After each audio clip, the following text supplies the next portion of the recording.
How to track employee training in Excel. By the end of this video, you're gonna know what to train, when to train it, how to train it, and do it all on a spreadsheet. Believe it or not, I actually have a t-shirt that says spreadsheets change lives because I believe it, all without expensive software.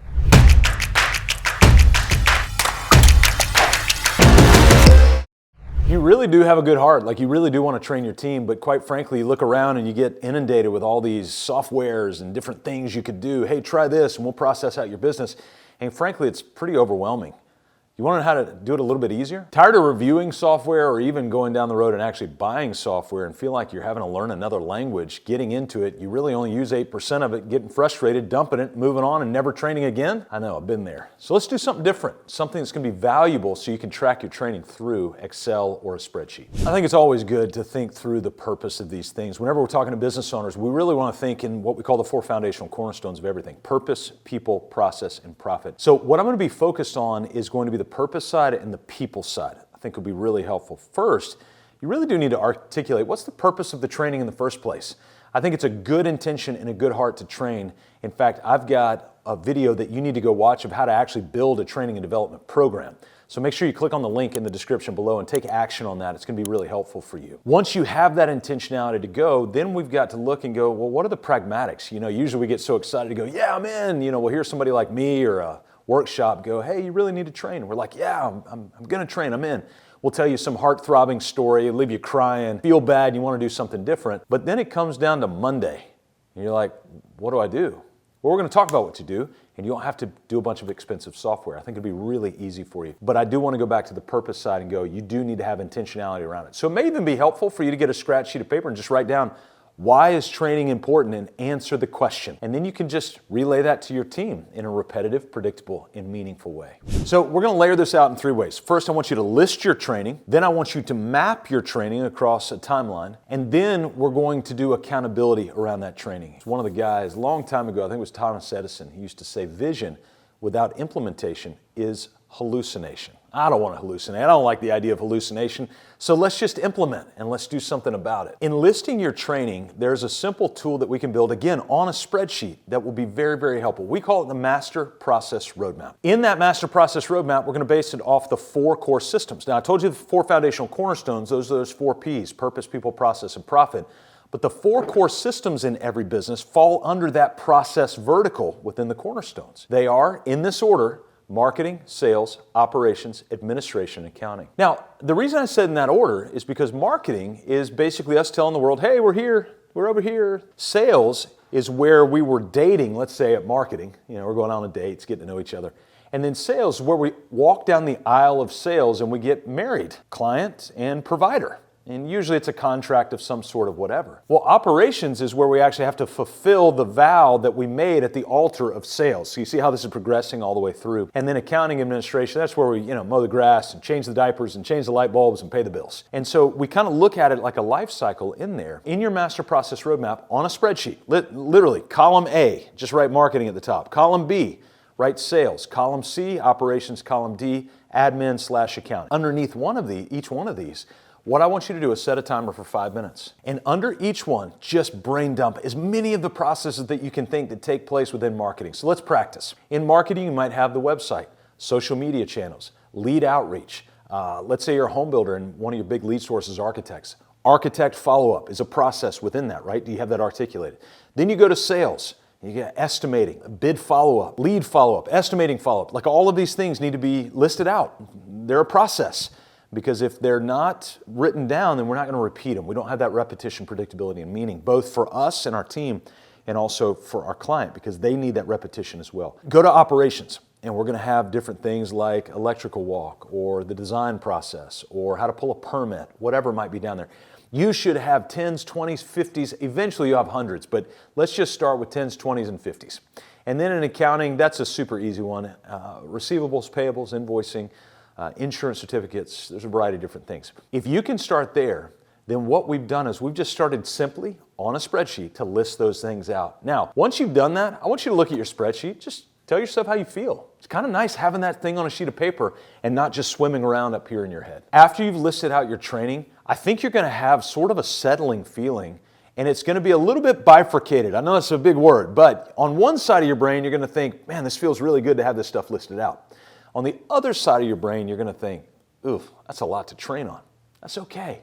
We're just going to start with the list.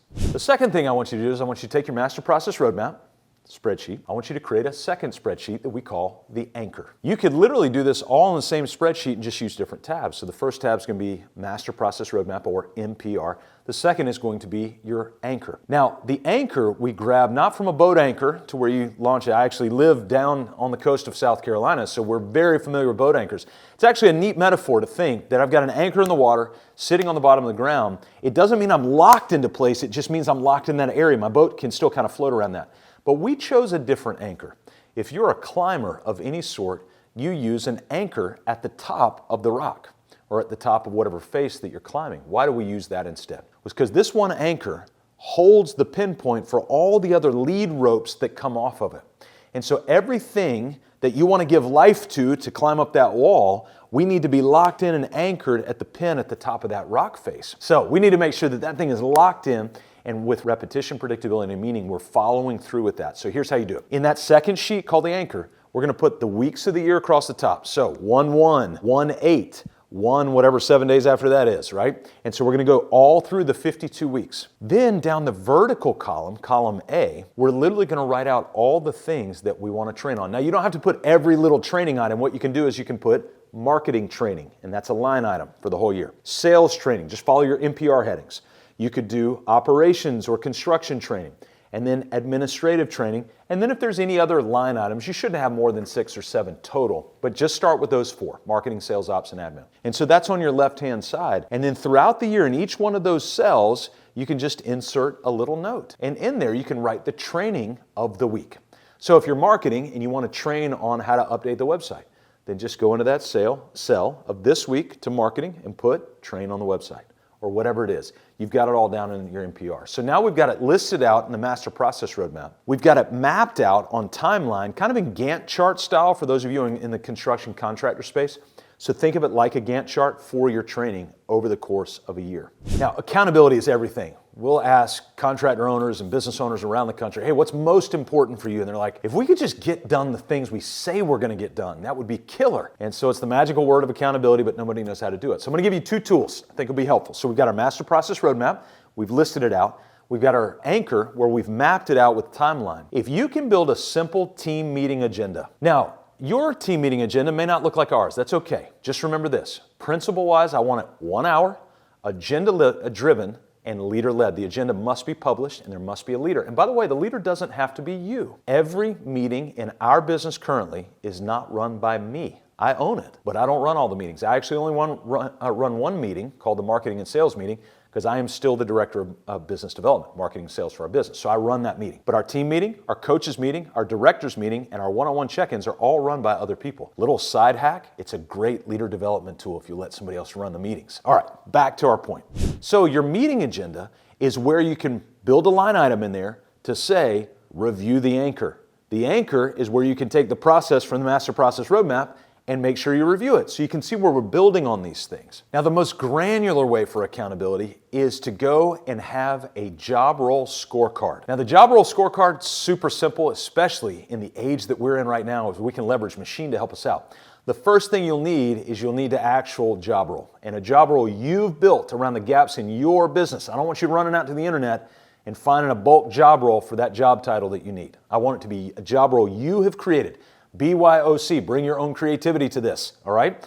And so add all the elements that you need that job role to accomplish, regardless of the title of the role. And then what we can do, once we've got that as exhaustive and built out as we can, we're going to take it, we're going to plug it into AI and go, hey, AI, I want you to take this job role and break it down into daily, weekly, monthly, quarterly, semi-annually, and annually task checklist. And what it'll do is it'll spit out something for you. You can copy and paste, put it into a spreadsheet. Now we've got this amazing job role scorecard that maps out over the course of the year, and you've got all the tasks there to get done. If you have a job role scorecard, then that team member knows exactly what to do. If you have a team meeting agenda, then you have the time on the books to review it every week. If you have an anchor, you know exactly what week of the year to review it. And if you have a master process roadmap, there's all the stuff to review. And guess what? No expensive software. It's Excel and a spreadsheet. Isn't that amazing? To be able to do that, you can do that right now. Well, that'll take forever. No, it won't. You're lying to yourself. Just get over it. If you can start now, in fact, I would challenge you at some point this week, set a timer for 2 hours, block everything out, turn your email off. It's from the devil anyway. That's a whole nother video I could talk about. And the reality is I want you to dive in and I want you to build this out, just in that format that I laid out for you. And know this, one of the best ways to get your existing team ready to go with the repetition, predictability, and meaning of great ongoing training is to prep them when they come in as a new employee. So I want you to go watch this other powerful video that I've created for you on how to train a new employee. Click the link in the description below. My name's Scott Beebe, and we work with business owners between 3 and 100 employees to build their purpose, people, process, and profits so that you can be liberated from chaos to make time for what matters most.